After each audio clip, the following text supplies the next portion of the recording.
సురేష్ గారు నమస్తే అండి. మరి ఈ రోజున లక్ష్మీభారతి గారు మాట్లాడుతున్నారు. ఏదైతే భువనేశ్వరి గారు చెప్తున్న సమాధానం మొత్తం జోక్ ఆఫ్ ద ఇయర్లా ఉన్నవి. ఇక్కడ మాట తప్పకుండా మాట ఇచ్చిన ప్రకారం నిలబడిన నాయకుడు జగన్మోహన్ రెడ్డి చంద్రబాబు నాయుడు ఏం చేశాడని చెప్పి ఈరోజు భువనేశ్వరి ఆ విధంగా మాట్లాడుతుందని చెప్పి మాట్లాడుతున్నారు లక్ష్మీభారతి. దాని మీద మీ ఒపీనియన్ ఏంటి? మరో పక్కన అసెంబ్లీలో నాకు అవమానం చేశారు వైసీపీ నాయకులు అని చెప్పి మాట్లాడుతున్నాను భువనేశ్వరి. ఈరోజు నేను నీకు తల్లి స్థానంలో ఉన్నాను, నేను నాకు వచ్చి చెప్పొచ్చు కదా, అసలు గతంలో అసలు వైసీపీ నాయకులు ఎలాంటి అపచారం చేయలేదు, నీ భర్త నీ కొడుకే ఈరోజు రాజకీయం చేసిందని చెప్పి కూడా మాట్లాడుతాం లక్ష్మీపార్వతి. ఏం సమాధానం చెప్తారు మీరు? అందరికీ నమస్కారం అండి.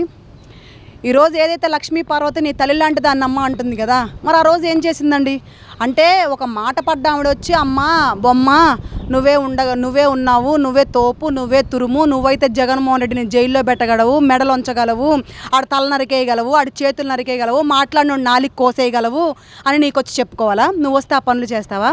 నువ్వు మనిషివేగా, నువ్వు ఆడదానివేగా, నువ్వు ఆడపుట్టకే పుట్టావుగా, నువ్వు ఆ ఇంట్లోంచి వచ్చిన దానివేగా, వాళ్ళ కుటుంబాన్ని సర్వనాశనం చేసావు. తండ్రి చనిపోవడానికి మూల కారకు నారా భువనేశ్వరి గారు వాళ్ళ తండ్రి చనిపోవడానికి కారకురాలివే నువ్వు.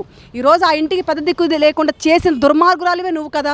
కనీసం ఆవిడ అన్ని మాట్లాడినప్పుడు దాని మీద నువ్వు చర్యలు తీసుకోమని జగన్మోహన్ రెడ్డితో మాట్లాడుంటే భువనేశ్వరి గారికి న్యాయం జరగాలి, వాళ్ళకి క్షమాపణ చెప్పాలని ఆమె గురించి ధర్నాలు రాస్తారోకులు ఏమైనా చేసుంటే, అదే అసెంబ్లీలో మాట్లాడేవాడే నాలిక తెగ్గోసుంటే ఆ కుటుంబం రుణం తీర్చుకునేదానివి. ఆ కుటుంబానికి ఎంతో కొంత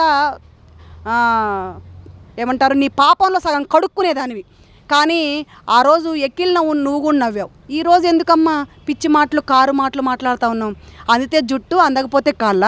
ఆమె వచ్చి చెప్పుకుంటేనే మీరు ఆమె గురించి మాట్లాడతారా? మీరు ఆడవాళ్ళే కదా, నీ బిడ్డలాంటి దాని నీ తల్లి లాంటి దాని అన్నావు. మరి ఆ రోజు ఆమె మీ బిడ్డలాంటి దానిలా కనబడలేదా?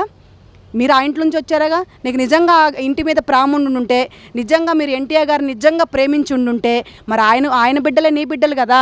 మరి ఆ రోజు రాజకీయాలు పక్కన పెట్టవమ్మా, ఒక కుటుంబం గురించి మాట్లాడు. కుటుంబం కన్నా ఎక్కువే ఉంది.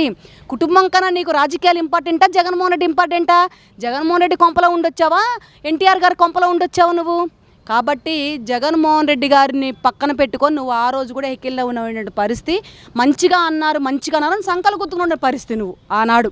అది ఎవరు అధికారంలో ఉంటే అలా భజన చేస్తూ ఉన్నావు నువ్వు.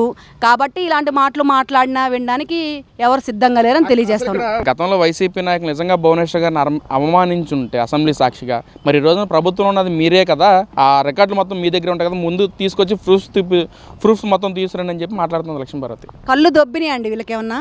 నాకు అర్థంగా కడుగుతా, వీళ్ళు చెవులు వినపడట్లేదా ఏంటి? కళ్ళు దొబ్బినాయి. లేకపోతే గత 5 సంవత్సరాలు వీళ్ళు ఏం చేశారండి? ఎన్ని మాటలు అనరాని మాట్లాడారు. అన్నారా లేదా ప్రూఫ్ చూపించంటే మాకు అది చేత కాదు. పైన భగవంతుడు చాలా గొప్పవాడు, దేవుణ్ణి నమ్ముకొని బ్రతికేది ఈరోజు కూటమి ప్రభుత్వం.